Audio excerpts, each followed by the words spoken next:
नमस्कार मित्रांनो, स्वागत आहे आपल्या चॅनलवर जॉब विथ भूषण.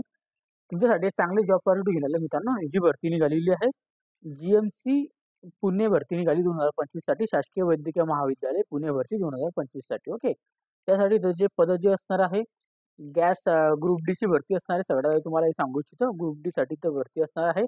त्यानंतर ग्लास प्लास्ट ऑपरेशन, भांडार सेवक, प्रयोगशाळा परिचारक, दवाखाना सेवक, संदेश वाहक, बटलर, माडी, प्रयोगशाळा सेवक, स्वयंपाकी सेवक, नाविक, सहाय्यक स्वयंपाकी, हमाल, रुग्णालय, सहकिरण सेवक, शिपाई, पहारेकरी, चतुर्थ श्रेणी सेवक, आया आणि कक्ष सेवा एवढ्या 19 पदांसाठी ते वॅकन्सी निघालेली. टोटल इथे 354 पदांसाठी ते भरती निघालेली आहे. गटची भरती असणार आहे. फक्त आणि फक्त शैक्षणिक पात्रता असणार आहे 10वी पास आणि ITI पास वाल्यांसाठी चांगली अपॉर्च्युनिटी असणार आहे याच्यामध्ये. ओके. तर संपूर्ण माहिती तुम्हाला मी या व्हिडिओमध्ये देणार आहे. ते व्हिडिओ शेवटपर्यंत नक्की बघायचा आहे. चॅनल सबस्क्राईब करून ठेवायचं आहे आणि बेल आयकनला प्रेस करून ठेवायचं आहे आणि आपल्या टेलिग्राम चॅनल, व्हॉट्सअपवर, स्टॅटिक फेसबुकला फॉलो करून ठेवायचं आहे. आता महाराष्ट्र शासनाकडून नाही तर आलेली याची भरती ससून सर्वोच्चार रुग्णालय पुणे करता इथे भरती असणारे प्रशासकीय कार्यालय, जयप्रकाश नारायण रोड, पुणे स्टेशन जवळ, पुणेसाठी तो वॅकन्सी असणार आहे. ईमेल ॲड्रेस दिलेला आहे. ओके. त्याची इथे अपॉर्च्युनिटी आलेली, जाहिरात आलेली आहे. ओके. याच्यामध्ये दिलेलं आहे महाराष्ट्र राज्य शासनाच्या वैद्यकीय शिक्षण व औषधी द्रव्य विभाग मंत्रालय मुंबई अधीनस्थ संचालनात वैद्यकीय शिक्षण व संशोधन मुंबई अंतर्गत ससून सर्वोच्चार रुग्णालय पुणे यांच्या आस्थापनेवरील कक्षेसाठी गट वर्ग 4 च्या संवर्गातील खालीलप्रमाणे विविध रिक्त पदे सरळ सेवेने भरण्याकरिता पात्र उमेदवारांकडून फक्त ऑनलाईन पद्धतीने कॉम्प्युटर बेस्ड टेस्ट स्पर्धा परीक्षेसाठी दिनांक 15/8/2025 पासून आपले फॉर्म चालू झालेले आहे. तर 31/8/2025 पर्यंत रात्रीच्या 12 वाजेपर्यंत आपल्याला फॉर्म या कालावधीत विविध नमुन्यामध्ये मागवण्यात येत आहे ऑनलाईन पद्धतीने. ओके. सदरची पूर्ण प्रक्रिया IBPS या कंपनी मार्फत आपल्याला करण्यात येणार आहे. भरती प्रक्रिया कोण घेणार आहे? IBPS मार्फत. अर्ज सादर करण्याचे अधिकृत संकेतस्थळाबाबतची माहिती पुण्याच्या इथं bjgmcpune.com या संकेतस्थळावर उपलब्ध करून देण्यात आलेली आहे. आता याच्यामध्ये उमेदवारास प्रत्येक पदाकरिता स्वतंत्र अर्ज करावा लागेल. जर तुम्हाला आता ते 19 जागा आहे वेगळ्या वेगळ्या याच्यामध्ये. ओके. 19 पद असणारे वेगळे वेगळे. जर तुम्हाला सगळ्याचे फॉर्म भरायचा असेल, सगळ्यांची वेगळी वेगळी फी तुम्हाला भरावी लागेल आणि वेगळ्या वेगळ्या फॉर्म भरावा लागणार आहे. ओके. उमेदवारांची शैक्षणिक अर्हता, पदांचा तपशील आणि त्याच्यानंतर शासनाच्या नियमानुसार संवैधानिक आरक्षण व समांतर आरक्षण स्पर्धा परीक्षांचे अभ्यासक्रम आणि अर्ज करण्याची मार्गदर्शन सूचना इत्यादी सविस्तर माहिती खालीलप्रमाणे आहे. म्हणजे की इथं पदस्थिती दर्शवलेली आहे. पदनाम, संस्थेचे नाव आणि वेतन श्रेणी दिलेली आहे आणि पदसंख्या दिलेली आहे 31/8/2025 पर्यंत रिक्त पदे. ओके. आता याच्यामध्ये आपल्या संस्थेचं नाव जे असणार आहे एकच असणार आहे आणि सॅलरी सगळ्यांची पण सेम असणार आहे. ओके. जी की आता गॅस फ्लॅट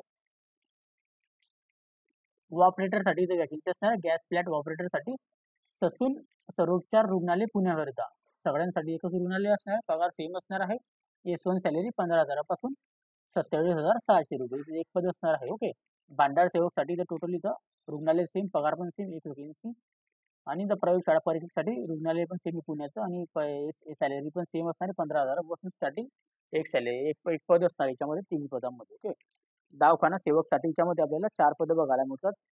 संदेश वाहकसाठी इथं 2 पदं बघायला मिळतात. बटलरसाठी इथं 4 पदं बघायला मिळतात. त्यानंतर माडीसाठी इथं आपल्याला 3 पदं बघायला मिळतात. प्रयोगशाळा सेवकसाठी 8 पदं बघायला मिळतात. स्वयंपाकी सेवकसाठी इथं 8 पदं बघायला मिळतात. ओके. त्याच्यानंतर आता इथं नाभिकसाठी इथं आपल्याला 8 पदं बघायला मिळतात आणि सहाय्यक स्वयंपाकीसाठी इथं 9 पदं आपल्याला बघायला मिळतात. हमालसाठी इथं 13 पदं बघायला मिळतात आणि इथं रुग्ण रुग्ण रुग्णपट वाहकसाठी इथं 10 वॅकन्सी बघायला मिळतात. सहकिरण सेवकसाठी इथं 15 वॅकन्सी, शिपाईसाठी इथं 2 वॅकन्सी, पहारेकरीसाठी 23 वॅकन्सी असणार आहे आणि चतुर्थ श्रेणी सेवकसाठी इथं 36 वॅकन्सी आणि आयांसाठी ते बघू शकता महिलांना इथं 38 वॅकन्सी आणि कक्ष सेवकसाठी ते 168 वॅकन्सी. टोटल इथे 354 पदांसाठी भरती निघालेली आहे.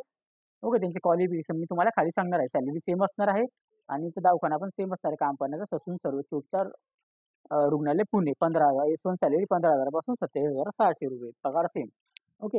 आता प्रस्तुत परीक्षेमधून भरण्याच्या गट प्रवर्ग असणार आहे. पदांचा सविस्तर तपशील परिशिष्ट दिलेले आहे खालीलप्रमाणे. ते आपण इथं बघणार आहोत. ओके. दिनांक या बाबतीची आपली दिनांक जाहिरात माहिती उपलब्ध करून साठी वेबसाईटवर आपल्याला पत्राद्वारे कळवण्यात येणार आहे. आणि प्रस्तुत जाहिरातीमध्ये केलेल्या अटी शर्ती पूर्तता उमेदवाराकडून शासनाच्या ऑनलाईन प्रमाण प्रणालीद्वारे मागवण्यात येत आहे. आता इथून वेबसाईटवरून आपल्याला उपलब्ध आहे तेवढी माहिती तिथूनच अप्लाय करायचं आहे. पदसंख्येमध्ये आरक्षणासंदर्भात तरतुदी दिलेली आहे आणि इथं पदांमध्ये कमी जास्त होण्याची वाढ होऊ शकते असं सांगण्यात आलेलं आहे. आता पदसंख्या आरक्षणात बदल झाल्यास याची घोषणा सूचना वेळोवेळी कार्यालयाच्या संकेतस्थळावर प्रसिद्ध करण्यात येईल आणि त्या सूचनांच्या आधारे आपल्याला इथं पालन करावं लागेल आणि तशा प्रकारे भरती प्रक्रिया होणार आहे. ओके, अशा प्रकारे इथं माहिती वगैरे दिलेली आहे. त्याच्यानंतर इथं खेळाडू आरक्षणाबद्दल माहिती दिलेली आहे, संपूर्ण माहिती दिलेली आहे. ओके, दिव्यांग आरक्षणाबद्दल माहिती दिलेली आहे, जे की वाचून घ्यायची. अनाथ आरक्षणाबद्दल माहिती दिलेली आहे. माजी सैनिकांसाठी त्या आरक्षणाबद्दल माहिती दिलेली आहे. प्रकल्पग्रस्तांचे आरक्षण, भूकंपग्रस्तांचे आरक्षण. ओके, त्याच्यानंतर पदवीधर शेगाली उमेदवारांसाठी आरक्षण दिलेले आहे. ओके, त्याच्यानंतर आता खाली गेल्यानंतर शैक्षणिक अर्हता आपला मेन पॉईंट इथून चालू होतं. शैक्षणिक अर्हता, शैक्षणिक अर्हतामध्ये जर तुम्ही बघायला गेले तर जाहिरातीमधील नमूद पदांसाठी अर्ज करणे कामी जाहिराती प्रसिद्ध दिनांकाच्या रोजी उमेदवाराचे पुढील प्रमाणे शैक्षणिक अर्ज धारण करणे आवश्यक आहे, जे की महाराष्ट्र राज्य शासन सामान्य प्रशासन विभाग यांच्याकडील 6 जून 2017च्या अधिसूचनांच्या कोणत्याही शासनाच्या प्राप्त माध्यमिक शालांचं म्हणजे 10वी उत्तीर्ण असणे आवश्यक आहे. ओके, 10वी उत्तीर्णवाले इथं अप्लाय करू शकता. ओके, आणि त्याच्यानंतर इथं दिलेलं आहे नाविक या पदांची उपयुक्तता गटामध्ये आपल्याला शैक्षणिक अर्हतेचे सहाय्य औद्योगिक प्रशिक्षण मध्ये ITI झालेले पाहिजे. ओके, केस कर्तव्याले प्रमाणपत्र अभ्यासक्रम पूर्ण केलेला पाहिजे. ओके, आवश्यक आहे. त्यानंतर सहाय्यक स्वयंपाकी या पदाची उपयुक्तता मधील शैक्षणिक अर्हता कमीत कमी इथे दिलेलं आहे 1 वर्षाचे आपल्याला नोंदणीकृत व्यवसायधारकाचे स्वयंपाक करता येता असल्याचा अनुभव प्रमाणपत्र पाहिजे आहे. आणि प्रयोगशाळा पारीचक, क्षकिरण सेवक, प्रयोगशाळा सेवक पदांसाठी माध्यमिक शालांचं प्रमाणपत्र SSC शास्त्र विज्ञानवाले इथं अप्लाय करू शकता. माडी या पदाकरिता शालांत प्रमाणपत्र परीक्षा SSC व कृषी शाळेचे माडी फलोत्पादन यांचा अभ्यासक्रम पाहिजे. क्षकिरण सेवकसाठी ह्या पदाला माध्यमिक शालांचे प्रमाणपत्र म्हणजे SSC असो अथवा मराठी भाषेचे ज्ञान आवश्यक आहे. आता माजी सैनिकांसाठी शैक्षणिक अर्हता असणारे तांत्रिक अथवा व्यावसायिक कामाचा अनुभव असल्यास त्यांना ठरवल्यात नसलेल्या पदांच्या बाबतीत 15 वर्ष सेवा झालेल्या माजी सैनिकांना SSC उत्तीर्ण असणे किंवा Indian army special certificate education प्रमाणपत्र असल्यास पदांना रुजू करू शकतात. ओके, पात्रता असणारे भारतीय नागरिकत्व, वयोमर्यादा असणारा याच्यामध्ये 31/8/2025 पर्यंत काउंट होणार आहे. ओके, त्याच्यामध्ये आपल्याला विविध अराजपत्रित व प्रवर्ग उपप्रवर्ग कमाल वयोमर्यादा लागणार आहे. ओके, आता याच्यामध्ये दिलेलं आहे ससून सर्वोपचार रुग्णालय पुण्याकरिता या संस्थांच्या स्थापनेवरील व कक्षेतील गड्ड वर्ग 4 मध्ये सरळ सेवेतील संवर्गातील पदभरतीची करण्याची पदे वेतन श्रेणी आवश्यक शैक्षणिक अर्हता या बाबतीत दिलेली आहे, माहिती दिलेली आहे. ओके, आता पदनाम दिलेले आहे. त्यानंतर आपल्याला इथं पोस्ट नेम दिलेले आहे, सॅलरी दिलेली आहे जी की सेम असणार सगळ्यांची आणि पद जे सांगितले तेवढेच असणार आहे. तुम्ही सांगितले होते. शैक्षणिक अर्हता वेगळी असू शकते. 10वी पास प्लस काही 10वी पासवर असणार ITI पास, 10वी पास आणि इथं स्पेशल दुसरं काही असेल ते. आता गॅस प्लॅट ऑपरेटरसाठी इथं वॅकेन्सी असणार. गॅस प्लॅट ऑपरेटरसाठी 15,000 पासून 47,600 पगार असणार. एक वॅकेन्सी बघायला मिळतं. माध्यमिक शालांचं प्रमाणपत्र SSC शास्त्र विज्ञान विषयासह उत्तीर्ण केलेली असावी. त्यानंतर भांडार सेवकसाठी इथं सॅलरी सेम आहे 15,000 पासून 47,600 एक पद. माध्यमिक शालांचं प्रमाणपत्र SSC पासवाले अप्लाय करू शकता. प्रयोगशाळा परीक्षेसाठी लॅब असिस्टंट यांना पण सॅलरी सेम आहे 15,000 पासून 47,000 याच्यातून एक पद. याच्यात आपल्याला 10वी पास प्लस शास्त्र विज्ञान विषय पाहिजे 10वी मध्ये. ओके, दवाखाना सेवकसाठी आपल्याला इथं असणार आहे याच्यामध्ये 15,000 पासून 47,600 पगार आहे. 4 वॅकेन्सी 10वी पासवाली इथं अप्लाय करू शकता. संदेश विभागासाठी इथं पण सेम पगार असणार 2 वॅकेन्सी 10वी पासवर तुम्ही अप्लाय करू शकता. बटलरसाठी याच्यासाठी आपल्याला पगार पण सेम 4 पदे असणार आहे. याच्यामध्ये पण 10वी पास असणार पाहिजे. कमीत कमी आपल्याला 1 वर्षाचा नोंदणीकृत व्यवसाय धारकांची स्वयंपाक येत असल्याचे पुरावा प्रमाणपत्र अनिवार्य असणार आहे. त्यानंतर माडीसाठी तर वॅकेन्सी असणार. पगार सेम 15,000 पासून 47,600 3 पद 10वी पास पाहिजे आहे. तसेच आपल्याला शेतकी महाविद्यालयामध्ये माडी फलोत्पादन प्रमाणपत्र अभ्यासक्रम पाहिजे आहे. प्रयोगशाळा सेवकसाठी इथं वॅकेन्सी असणार 15,000 पासून 37,000 पगार 8 वॅकेन्सी असणार आहे. याच्यामध्ये पण SSC पास शास्त्र विज्ञान पाहिजे आहे. त्यानंतर स्वयंपाक की स्वयंपाकी सेवकसाठी इथं पगार सेम असणार आहे 8 वॅकन्सी, 10वी पास पाहिजे आहे. कमीत कमी आपल्याला 1 वर्षाचा इथं स्वयंपाक असल्याचे अनुभव प्रमाणपत्र पाहिजे स्वयंपाकीचा. नाविकसाठी बार आपण याला म्हणतो, याच्यात पण 8 वॅकन्सी, याच्यात पण आपल्याला 10वी पास पाहिजे, पगार सेम असणार आहे. 10वी पास प्लस ITI वाल्यांसाठी इथं वॅकन्सी असणार आहे. ओके. ITI केस कर्तव्यामध्ये प्रमाणपत्र पाहिजे आपल्याला. सहाय्यक स्वयंपाकीसाठी इथं वॅकन्सी असणार आहे. कुक असिस्टंटसाठी 15,000 पगार, जे 9 वॅकन्सी. 10वी पास, कमीत कमी 1 वर्षाची नोंदणीकृत व्यवसायधारकांचे आपल्याला स्वयंपाक अनुभव प्रमाणपत्र. आणि त्याच्यानंतर हमालासाठी इथं वॅकन्सी असणार आहे. इथं मग पगार सेम 13 वॅकन्सी, 10वी पासवर इथं अप्लाय करू शकतो आपण. ओके. रुग्ण रुग्णपट वाहकसाठी याच्यामध्ये वॅकन्सी असणार आहे. पगार सेम असणार आहे. 10 वॅकन्सी, 10वी पासवाले इथं अप्लाय करू शकता. सहकिरण सेवकसाठी एक्स-रे सर्वांसाठी 15,000 पगार, या 15 वॅकन्सी. याच्यामध्ये पण आपल्याला 10वी पास आणि विज्ञान विषयात उत्तीर्ण पाहिजे आहे. शिपाईसाठी तर वॅकन्सी, पीएनसाठी 2 वॅकन्सी, 10वी पासवर अप्लाय करू शकता. पहारेकरीसाठी सेम पगार असणार आहे. याच्यामध्ये 23 वॅकन्सी, 10वी पासवाले अप्लाय करू शकता.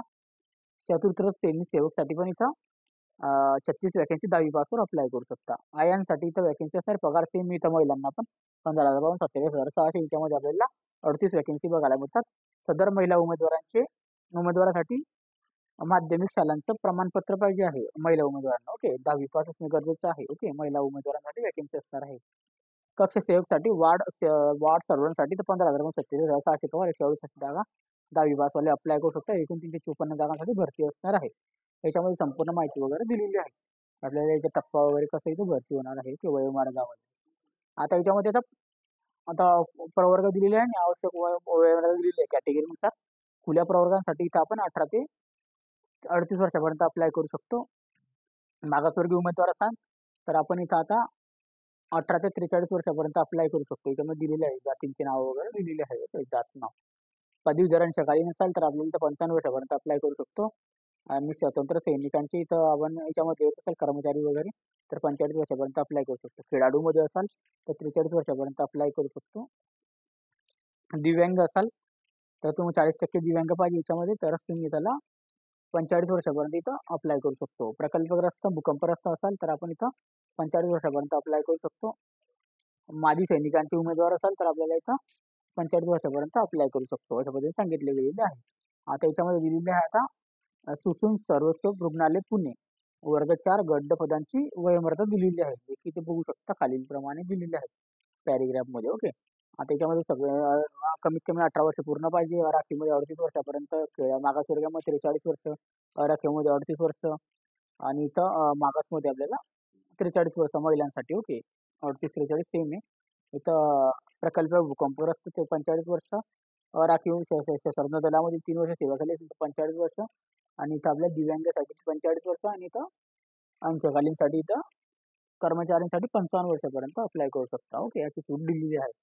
आता परीक्षेचे स्वरूप दिलेले आहे आणि संघातिक दिलेले आहे. पदांची नाव मराठी, पदांचे नाव दिलेले आहे मराठी, इंग्रजी, सामान्य ज्ञान आणि बौद्धिक चाचणी, अंकगणित मध्ये प्रश्न असणार आहे. गड्डचे इथे भरती असणार, 10वीच्या बेसवर इथं परीक्षा असणार आहे. आणि 10वीच्या सिलेबसनुसार इथे परीक्षा घेण्यात आहे गड्ड वर्ग 4 मध्ये. ओके. 25 प्रश्न असणार आहे मराठीचे 50 गुणांसाठी, 25 प्रश्न असणार इंग्लिशचे 50 गुणांसाठी, 25 प्रश्न असणार सामान्य ज्ञानचे 50 गुणांसाठी, 25 प्रश्न असणार आहे बौद्धिक चाचणी अंकगणितचे 50 गुणांसाठी. टोटल इथे 100 प्रश्न, 200 गुणांचा पेपर असणार आहे. कालावधी असणार आहे 2 तास 120 मिनिटांसाठी. परीक्षेचे स्वरूप असणार आहे कॉम्प्युटर बेस्ड टेस्टद्वारे घेण्यात येणार आहे. ओके. प्रत्येकी इथं प्रश्नाला 2 गुण ठेवण्यात आलेले आहे, आणि इथं -16 असणार आहे या परीक्षेला, लक्षात हो जायचं आहे. ओके. चांगली परिस्थिती असणार आहे आपल्याला. SSC वर इथं टॉपिक असणार आहे आपल्याला, 10वी इथं परीक्षा घेण्यात येणार आहे, इथे लिहिलेले पण आहे. आपल्याला इथं प्रश्नपत्रिका प्रत्येक 50 गुण ठेवून दिलेले आहे. 200 गुणांची ऑनलाईन परीक्षा होणार आहे. याच्यामध्ये संपूर्ण माहिती वगैरे दिलेली आहे. कोणतीही प्रकारची -16 नसणार आहे. त्यानंतर इथं आपल्याला गुणवत्ता यादीमध्ये आपल्याला नाव येण्यासाठी 45% गुण पाहिजे, म्हणजे 90 मार्क कमीत कमी पाहिजे. 200 पैकी 90 मार्क असेल तरच आपल्या यादीमध्ये नाव येणार आहे. आता इथं परीक्षेची आपल्याला इथं संपूर्ण माहिती वगैरे दिलेली आहे. आता विविध कागदपत्रे आपल्याला इथं अपलोड करायची आहे प्रोफाईल अपलोड करताना. आता खेळाडू असाल तर खेळाडूंचे, माजी सैनिक, दिव्यांग जे पण आपल्याला असाल PDF फॉर्मॅटमध्ये सगळे डॉक्युमेंट अपलोड करायचे आहेत. 10वीवरचे आपल्याला सगळे डॉक्युमेंट दिलेले आहेत, जे की तुम्ही अपलोड करू शकता. दिलेला आहे अर्जातील नावाचा पुरावा, दिलेला SSCचं प्रमाणपत्र, त्यानंतर वयाचा पुरावाचं प्रमाणपत्र, शैक्षणिक वर्तनाचा पुरावा, सामाजिकदृष्ट्या मागासवर्गीय असलेला पुरावांचा बाबतीत पुरावा, आर्थिक दुबळी घटकांचा पुरावा द्यायचा आहे. अर्ज सादर करण्याच्या अंतिम दिनांकास वैध असणारे नॉन क्रिमिनल प्रमाणपत्र, पात्र दिव्यांग व्यक्तींचा असल्याचा पुरावा आणि माजी सैनिकांचे असल्याचा पुरावा द्यायचा आहे. ओके. त्यानंतर खेळाडू आरक्षण पात्र असल्याचा पुरावा, अनाथ आरक्षित पात्र असल्याचा पुरावा, प्रकल्पग्रस्त आरक्षित पात्र असल्याचा पुरावा, भूकंपग्रस्त आरक्षणासाठी पात्र असल्याचा पुरावा, अंशकालीन पदवीधर कर्मचारी असल्याचा पात्र असल्याचा पुरावा, एसएससी नावात बदल असल्याचा पुरावा आणि खेळाडू वगैरे आपण अर्थात दुबल घटक माजी सैनिक प्रकल्पग्रस्त भूकंपग्रस्त यांचा पुरावा प्रमाणपत्र. ओके. आणि मराठी भाषेचा ज्ञान असल्याचा पुरावा द्यायचा आहे. ओके. त्याच्यानंतर इथं आता खाली आल्यानंतर या संकेतस्थळावर आपल्याला इथं अप्लाय करायचं आहे. संपूर्ण माहिती तुम्हाला इथे दिलेली आहे. जसं की आपल्याला अर्ज ऑनलाईन प्रणालीवर भरायचा आहे आणि परीक्षा शुल्क पण ऑनलाईन पद्धतीने भरायचं त्यांच्या वेबसाईटवर ना, ज्याची वेबसाईटची लिंक तुम्हाला आपल्या डिस्क्रिप्शन बॉक्समध्ये मिळून जाईल. एकदा खाली गेल्यानंतर आपल्याला इथं केंद्र निवड काय पेमेंट गेटवे वगैरे तारखाची तारीख दिली त्याच तारखेपर्यंत करायची 31 तारखेपर्यंत केंद्र निवडून घ्यायचं आहे, जे की आपल्याला परीक्षेसाठी जवळ असणार आहे आपल्याला. ओके. परीक्षा शुल्क जे असणार आहे याच्यामध्ये वर्ग 4 साठी आणि माजी सैनिकांना फी नसणारे फक्त, बाकीच्यांना वर्ग 4 मध्ये खुल्या प्रवर्गांना 1000, मागासवर्गीयांना 900 रुपये. माजी सैनिकांना कोणत्याही प्रकारची फी नसणार आहे, नॉन रिफंडेबल असणार आहे. ओके. त्यानंतर इथं सबमिट बटनावर पे करून पण आपल्याला इथं पेमेंट फीस भरायची, त्याची पावती आपल्याकडे काढून ठेवायची आहे. ऑनलाईन पद्धतीने आपल्याला परीक्षा ऑनलाईन पद्धतीने फॉर्म भरायचा आहे आणि पेमेंट पण भरायचं. पेमेंट सक्सेसफुल झाला त्याची पावती वगैरे काढून घ्यायची आणि लॉग आउट करून घ्यायचे ऍप्लिकेशन फॉर्म वगैरे सगळं डाउनलोड करून. ओके. आता याच्यामध्ये अर्ज सादर करण्याची कालावधी दिलेली आहे 15/8/2025 ते 31/8/2025 पर्यंत आपल्याला फॉर्म भरून घ्यायचा, परीक्षा शुल्क भरून घ्यायचे आहे. परीक्षेचे दिनांक कालावधी तुम्हाला संकेतस्थळावर नंतरून कळवण्यात येणार आहे. जेव्हा आपण परीक्षा असेल त्याच्या 7 दिवसाआधी आपल्याला ते कळवण्यात येते. ओके. दिव्यांग उमेदवारांचे लेखनिक अनुग्रह दिलेले आहे, जे की तुम्ही वाचू शकता. ओके. ते दिव्यांगांसाठी निवड सूची जी असणार आहे, निवड समितीने तयार केलेल्या सूचीमध्ये 1 वर्षासाठी किंवा निवड सूची तयार करताना ज्या दिनांकापर्यंत रिक्त पदे विचारता घेण्यात आलेली आहेत त्या दिनांकापर्यंत यापैकी जे नंतर घडेल त्या दिनांकापर्यंत विविध ग्राह्य धरलं जाणार आहे मित्रांनो. ओके. तर आपल्याला इथे चांगली फॉर्च्युनर परमनंट जॉब प्राप्तीसाठी असणार आहे. ओके. संपूर्ण माहिती त्यामध्ये दिलेली आहे. त्यामध्ये निवड सूची वगैरे प्रवेश प्रमाणपत्र जे आपल्याला परीक्षेच्या 10 दिवसाआधी आपल्याला भेटणार आहे, जे की सांगितलं आलेलं आहे वेबसाईटवरून आपल्याला. आणि परीक्षेला जाताना मोबाईल वगैरे घेऊन जायचं नाहीये आणि परीक्षेला जाताना एक आयडी प्रूफ सोबत घेऊन जायचं, ओळखीचा पुरावा म्हणून. IBPS मार्फत परीक्षा होणार आहे. 3 दिवसा अगोदर आपल्याला इथून मेसेज वगैरे भेटून जाईल प्रमाणपत्रांचे. Okay. Aadhaar card, PAN card, driving licence, voter ID सोबत घेऊन जायचे आहे परीक्षेसाठी प्रूफ म्हणून ते झेरॉक्स कॉपी. ओके. आता नावात बदल असेल तर आपल्याला महिलांना विवाहाचा दाखला घेऊन जायचा आहे आणि परीक्षेच्या प्रवेशपत्रासाठी आपल्याला प्रवेशपत्र घेण्यासाठी 2 तास अगोदर जायचे ओळखपत्र घेऊन. ओके. अशी इथं माहिती वगैरे दिलेली आहे. संकेतस्थळाची वेबसाईट तुम्हाला मी खाली देऊन देईल. त्याच्यानंतर तुम्हाला इथं मोबाईल फोन वगैरे घेऊन जायचं नाही, प्रमाणपत्र वगैरे आपल्याला ते सादर करायचे नियुक्तीसाठी. ओके. नियुक्तीच्या वेळी. आता तुम्हाला इथं दाखवतो वर्ग 4ची समकक्ष पदे असणार याच्यामध्ये दिलेली आहे संपूर्ण माहिती. आता याच्यामध्ये दिलेले आहेत पदांचे नाव वगैरे. रुग्णालय ते एकच असणार आहे, ससून सर्वोच्च रुग्णालय पुण्याकरिता. ओके. ग्लास पंपिंगसाठी ग्लास फ्लॅश ऑपरेटरसाठी एक वॅकन्सी कॅटेगरी वाईज तुम्ही चेक करू शकता याच्यामध्ये सर्वसाधारणमध्ये. त्यानंतर इथे एक वॅकन्सी बांडर सेवकमध्ये असणार आहे कॅटेगरी वाईज. ओके. त्याच्यानंतर इथं प्रयोगशाळा परिसरसाठी ते एक वॅकन्सी असणार आहे कॅटेगरी वाईज. त्याच्यानंतर इथं 4 वॅकन्सी असणार दवाखाना सेवकसाठी, इथं बघू शकता कॅटेगरी वाईज. ओके. त्याच्यानंतर इथं खाली आलेला संदेश सेवकसाठी 2 वॅकन्सी असणार आहे याच्यात कॅटेगरी वाईज, ते की तुम्हाला बघून घ्यायचं कोणत्या कॅटेगरीमध्ये आहे. आणि बटलरसाठी इथे 4 वॅकन्सी असणार आहे कॅटेगरी वाईज, जे पण आपण कॅटेगरीमध्ये असाल बघून घ्यायचं याच्यामध्ये पण. माडीसाठी इथं 3 वॅकन्सी असणार आहे कॅटेगरी वाईज. ओके. 8 पदे असणार आहे प्रयोगशाळा सहाय्यकसाठी 8 पदांसाठी कॅटेगरी वाईज इथं भरती असणार आहे, बघू शकता इथं दिलेले आहे. त्यानंतर इथं दिलेलं स्वयंपाकी सेवकसाठी 8 पदं असणार आहे, हे पण कॅटेगरी वाईज इथं दिलेलं आहे. आणि नाविकसाठी इथं 8 पदं असणार आहे कॅटेगरी वाईज, इथं बघू शकता तुम्ही. सहाय्यक स्वयंपाकीसाठी 9 पदं असणार आहे कॅटेगरी वाईज. ओके. हमालसाठी इथं 13 पदं असणार आहे कॅटेगरी वाईज, तुम्ही बघू शकता इथं. रुग्णपट वाहकसाठी इथं 10 पदं असणार आहे कॅटेगरी वाईज. ओके. सहकिरण सेवकसाठी 15 पदे असणार आहे इथे कॅटेगरी वाईज. ओके. शिपाईसाठी 2 पदं असणार आहे याच्यामध्ये कॅटेगरी वाईज. ओके. आता पहारेकरीसाठी 23 पदं असणार आहे इथं कॅटेगरी वाईज. आणि इथं चतुर्थ श्रेणी सेवकसाठी 36 पदं असणार आहे या कॅटेगरीमध्ये. ओके. कॅटेगरी वाईज आपल्याला चेक करून घ्यायचं आहे. त्यानंतर 39 पदं असणार आयांसाठी या कॅटेगरीमध्ये आपल्याला बघून घ्यायचं याच्यात कोणते कोणते आहे. आणि कक्ष सेवकसाठी 164 पदं असणार आहे कॅटेगरी वाईज. ओके. जे की तुम्ही बघू शकता कोणत्या कॅटेगरीला किती पदे आपल्याला बघून घ्यायचं आहे. ओके. ओके. संपूर्ण माहिती मी तुम्हाला सांगितलेली आहे. जर तुम्हाला व्हिडिओ आवडला असेल तर लाईक करायचं आहे आणि तुम्हाला काही डाऊट असेल तर कमेंट बॉक्समध्ये कमेंट करायचं. नाहीतर मला Instagram, Facebookला मेसेज करू शकता. त्याची लिंक तुम्हाला डिस्क्रिप्शन बॉक्समध्ये मिळून जाईल. ओके. आणि जर तुम्हाला याची PDF फाईल पाहिजे असेल Telegram चॅनल, WhatsAppवर पण डाउनलोड करून घ्यायची आहे. त्याची पण लिंक तुम्हाला डिस्क्रिप्शन बॉक्समध्ये मिळून जाईल. अप्लाय करण्याची लिंक तुम्हाला डिस्क्रिप्शन बॉक्समध्ये देऊन देईल. ओके. जर तुम्हाला याच्या पुढच्या व्हिडिओमध्ये तुम्हाला अप्लाय कसं करायचं त्याचा व्हिडिओ आणणार आहे. तोपर्यंत तुम्हाला इथं वेट करायचं आहे. जर तुम्हाला काही डाऊट असेल कमेंट बॉक्समध्ये कमेंट करा किंवा मला Instagram, Facebookला मेसेज करा. व्हिडिओला लाईक करायचं आहे. जास्तीत जास्त मित्रांना शेअर करायचं आहे. ओके. चॅनलला पहिल्यांदा सबस्क्राईब करायचं आहे, बेल आयकॉनला प्रेस करायचं. अशाच तुमच्यासाठी नवीन-नवीन जॉब अपॉर्च्युनिटी घेऊन येत असतो. अशाच नवीन-नवीन जॉब अपॉर्च्युनिटीसाठी आपण आता भेटूया नेक्स्ट व्हिडिओमध्ये. तोपर्यंत जय हिंद, जय महाराष्ट्र मित्रांनो. थँक